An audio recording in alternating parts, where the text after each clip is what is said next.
Have you ever felt completely unqualified for something that could change the world? The kind of moment where your heart pounds because you know this is bigger than you, heavier than you, and yet somehow your name is being called anyway, as if heaven itself has decided that your weakness is not a problem, but the very reason you were chosen.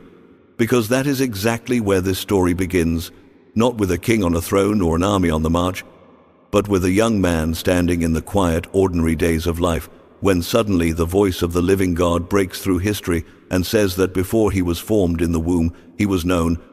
Before he took his first breath, he was set apart. Before he learned to speak, he was appointed to speak for God to nations that would not want to listen. And everything inside him shrank back in fear because he knew himself too well. He knew his age, his inexperience, his trembling humanity, and he answered with the most honest words a servant has ever spoken, that he was only a child and did not know how to speak. Yet the call did not withdraw, and the voice did not soften.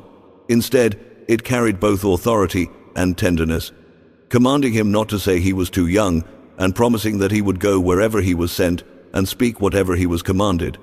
And then came the touch that changed everything, a divine hand upon human lips, a transfer of purpose from heaven to earth, a fire placed inside a fragile heart, and from that moment, the quiet life he knew was over, because when God puts his word in a person, comfort is no longer the goal, and obedience becomes the path. And right here, as this calling unfolds, is less than has hone. Zero hash is greater than you are watching the Bible's diaries, a place where faith stories come alive and challenge the heart. So tell us in the comments which country you are watching from, and subscribe to this channel if you love learning about the journey of faith and the power of God's word, because this story is not just ancient history.